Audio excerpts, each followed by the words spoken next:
అక్కడ యుగ యుగాలు తరతరాలు జీవించాలంట. ఈ లోకంలో జీవించినప్పుడు మా బ్రతికితే 70 సంవత్సరాలు బ్రతుకుతాం, 80 సంవత్సరాలు బ్రతుకుతాం. కానీ మనిషి లోపల ఉన్న ఆత్మకు మరణం అనేది లేదు. ఈ ఆత్మ అంటే నిత్య నరకానికి వెళుతుంది. ఎందుకు వెళుతుందంటే భూమి మీద మనిషి చేస్తున్న అపరాధాలు, పాపాలు, వీటన్నిటిని క్షమించడానికండి యేసు ప్రభు వారు 2025 సంవత్సరాల క్రితం ఈ భూలోకానికి వచ్చారు. ఎవరైతే పాప భారంలో ఉన్నారో వారందరి కొరకు ఆయన శిలువ మరణం పొందారండి. అంటే మానవుడికి బదులుగా ఆయన మరణం పొందారు. అందుకనే ఇది శుభవార్తగా ప్రకటిస్తూ ఉన్నాం. ఎవరైతే యేసు ప్రభువుని నమ్ముతారో, విశ్వసిస్తారో వారి మీద ఉన్న పాప శిక్ష అంతా తొలగించబడుతుంది.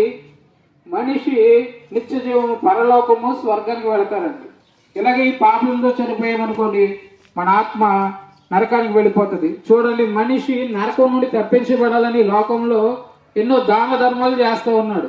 మనిషి చేస్తున్న దాన ధర్మాల వల్ల మనం ఉంటున్న ప్రాంతంలో మంచివారు అనొచ్చు, లేకపోతే మన నుండి సాయం పొందిన వారు మనం మంచివాళ్ళు అనొచ్చు. కానీ ఏ మానవుడు కూడా మనిషి మీద ఉన్న పాపాన్ని తీసివేయలేడు. ఆ పాపం తీసివేయడానికి యేసు ప్రభు వారు తన శిలువ రక్తాన్ని కార్చారండి. శిలువలో ఆయన రక్తాన్ని కార్చారు. అందుకని యేసు ప్రభువుని సొంత రక్షకుడిగా అంగీకరించాలని, మీ మీదన్న పాప భారం అంతా తొలగించబడాలని మీరు ఆశిస్తున్న రీతిగా ఈ లోకం విడిచిన తర్వాత పరలోకానికి, స్వర్గానికి మీ అందరూ వారసులు అవ్వాలని మాటల ద్వారా తెలియజేస్తా ఉన్నాను. మా ప్రాంత ప్రియులుగా ఈ మాటలు గ్రహించండి. యేసు ప్రభువుని మీ సొంత రక్షకుడిగా అంగీకరించండి. యేసు ప్రభువుని నమ్ముకోవాలంటే మేము ఏం చేయాలండి అంటే, మీరున్న చోటే యేసుక్రీస్తు ప్రభువా నువ్వు పాపాలు క్షమించే దేవుడు అంట. మేము చేసిన పాపాలు మా మీద దోషాలుగా ఉన్నాయి, మనశ్శాంతి లేని జీవితం మేము అనుభవిస్తున్నాం, మా పాపాలు క్షమించండి అని ఒక చిన్న ప్రార్థన చేస్తే చాలండి. యేసు ప్రభువారు మీ పాపాలని క్షమిస్తారు.